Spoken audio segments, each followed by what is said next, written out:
રાજકોટમાં સરકારી શાળા નંબર 92ના વિવાદ મામલે જિલ્લા શિક્ષણ અધિકારીનું નિવેદન। રાજકોટની શાળા નંબર 92ની ઘટનાનો મામલો। સમગ્ર મામલે જિલ્લા શિક્ષણ અધિકારીનું નિવેદન। શાળાની અંદર આંગણવાડી આવેલી છે। આ મામલે આચાર્ય સાથે વાત થઈ છે।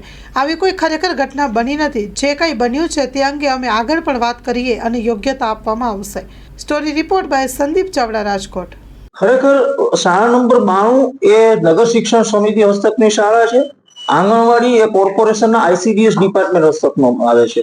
બંને ડિપાર્ટમેન્ટ અલગ અલગ છે। આઈસીડીએસ ની અંદર જે આંગણવાડી છે એને અમારી શાળાઓ ઘણી બધી શાળાઓની અંદર અમે આંગણવાડી માટે રૂમો ફાળવેલા હોય છે।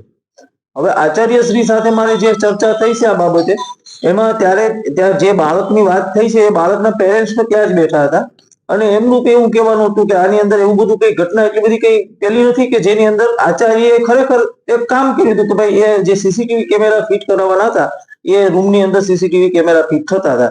એમાં આંગણવાડીના બહેનો છે એમણે ઓબ્જેક્શન કંઈક ઉપાડ્યું હશે અને એમાંથી આ બાબત સામે આવી છે। બાકી આમાં બીજું કોઈ બાળકો સાથે કોઈ અન્યાય થયો હોય કે કોઈને કઈ કર્યું હોય એવું મારા ધ્યાનમાં આવ્યું નથી હજી સુધી। એટલે એ બાબતે પણ મેં આજે જ સવારે એમની સાથે ચર્ચા કર્યા બાદ તમે જેમ કહો છો એમ આચાર્ય સાથે વાત કરી છે અને સીઆરસી જે અમારા છે ત્યાંના ક્લસ્ટરના એ સીઆરસી ને પણ મેં આ બાબતની તપાસ સોંપી દીધી છે। એનો તો હું 1-2 દિવસની અંદર તપાસનો નિવેડો લાવી આપીશ।